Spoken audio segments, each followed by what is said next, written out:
Halo teman-teman semua, kembali lagi di YouTube channel aku. Sekarang part 2 ya. Yang sekarang aku mau sharingkan ke teman-teman adalah bagaimana kehidupan aku, bagaimana awal-awal aku berusaha untuk beradaptasi di FKG UGM ya, di sosialnya gitu. Jadi ya FKG UGM itu mungkin sama aja ya seperti jurusan lain, kampus-kampus lain juga ya. Memang kita banyak ada senior, kita juga ada junior. Nah, waktu aku memang baru merantau ke Jogja gitu ya. Kemudian aku bertemu dengan banyak orang. Bukan hanya dari Jogja aja nih, FKG UGM juga banyak banget kok dari seluruh Indonesia tuh ada gitu. Nggak banyak gitu sukunya yang ada di sana.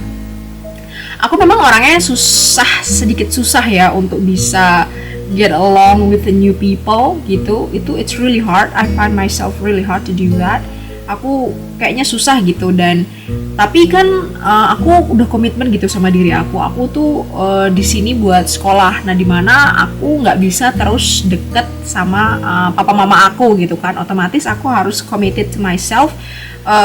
Aku mau berubah diri aku yang agak sedikit susah itu untuk adapt sama orang lain gitu, dan I committed, dan aku komitmen. Salah satu hal yang aku lakukan sebagai bentuk usaha aku nih untuk bisa beradaptasi adalah aku ikut organisasi, yaitu lah BEM KM FKG UGM.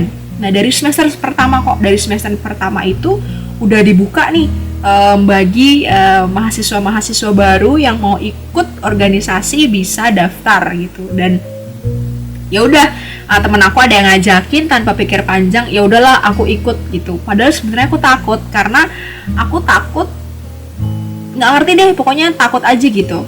Nah, ya udah, oleh karena itu terus ada tesnya kan. Jadi awal-awal itu kita diminta untuk mengumpulkan CV, kita diminta untuk membuat esai kalau nggak salah. Esainya ya tentang jati diri kita, tentang alasan kita mengikuti BEM, departemen apa di dalam BEM itu yang kamu ingin ikuti, dan alasannya kenapa, dan lain sebagainya lah, di folio kalau nggak salah. Terus kemudian kita masukkan map, kemudian kita kumpulkan. Nah, kemudian yang kedua adalah tes wawancara. Nah, tes wawancara itu ya udah, misalnya aku nih mau masuk departemen PSDM. Saat itu aku mau ikut departemen PSDM, yaitu pengembangan sumber daya mahasiswa ya. Nah, ya udah, aku datang, aku ikut wawancara di departemen itu. Nah, ya udah, aku wawancara di sana, aku cuman pilih PSDM aja. Akan kita dikasih kalau nggak salah 2 apa 3 gitu, kita boleh milih gini, pilihan pertama apa, pilihan kedua apa, pilihan ketiga tuh apa gitu, kita boleh milih gitu. Dan aku nggak pakai kesempatan itu, aku cuma pilih PSDM aja. Kenapa? Ya mungkin karena aku senang aja ya, karena PSDM itu kan tentang kaderisasi. Terus kemudian udah nih, ternyata puji Tuhan aku diterima di PSDM. Dan jujur, dengan aku ikut BEM gitu, banyak sekali hal yang aku lakukan yang belum pernah aku lakukan sebelumnya gitu. Seperti misalnya aku nge-MC, aku di BEM itu aku sering memandu acara yang BEM gelar gitu acaranya gitu ya. Terus banyak lah gitu, mulai belajar gimana caranya membuat suatu proker, menjalankan suatu proker, dan lain sebagainya. Nah, kekurangan dan kelebihan ya dari ikutnya BEM itu, kalau misalnya kelebihannya sih jelas satu adalah koneksi. Aku bisa kenal banyak sekali senior aku dan juga junior aku. Aku bisa kenal banyak banget ya, begitu aku naik tingkat kan ada junior aku juga di bawah. Aku bisa kenal dengan mereka semua dengan cepat.